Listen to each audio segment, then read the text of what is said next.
intimate relationships, the most suffocating thing isn't arguments or cold wars, but emotional indifference. They keep you at arm's length, never clearly expressing their feelings. You long to get closer, yet they always maintain an invisible barrier, as if telling you, it doesn't matter whether you're here or not. They never actively express affection, they avoid problems, and they even withhold eye contact. You think they don't love you, but once you truly decide to leave, they gently hold you back with a simple, don't go. You freeze, your heart softens, believing they actually need you. But before long, everything returns to silence. Behind this back and forth lies a psychological mechanism, avoidant attachment. It's not that they lack feelings, they have too many. They've just learned from childhood that expressing emotions equals danger, and depending on others equals insecurity. Inside, they harbor a child who was taught too early, don't cry, don't make a fuss, be good. Can you imagine? When a child cries in sadness, instead of comfort, they hear their parents coldly say, how dare you cry? From that moment, their emotions are packaged into silence. Over time, they learn to self-censor and keep the world at bay. As adults, they appear independent, calm, and not needing love, when in fact they deeply crave attachment, yet fear closeness. They want to love, but are more afraid of loving too deeply. They try to get close, but instinctively retreat. They constantly repeat to themselves, I can't fall too deep, I must protect myself. The more gentle you are, the more they panic. The more sincere you are, the more they want to escape. They're always afraid that if they invest too much, they'll ultimately be abandoned.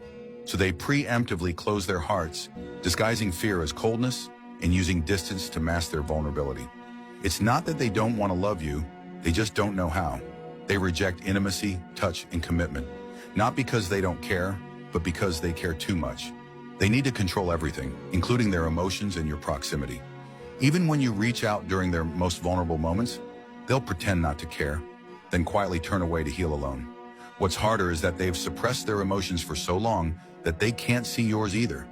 When you break down, they don't understand. When you're sad, they don't respond. You think they're heartless, but they've simply forgotten how to respond to emotions. This interaction pattern often pushes partners further away, reinforcing their belief. See, no one truly understands me. They retreat more, become more silent, and their relationship falls into a vicious cycle.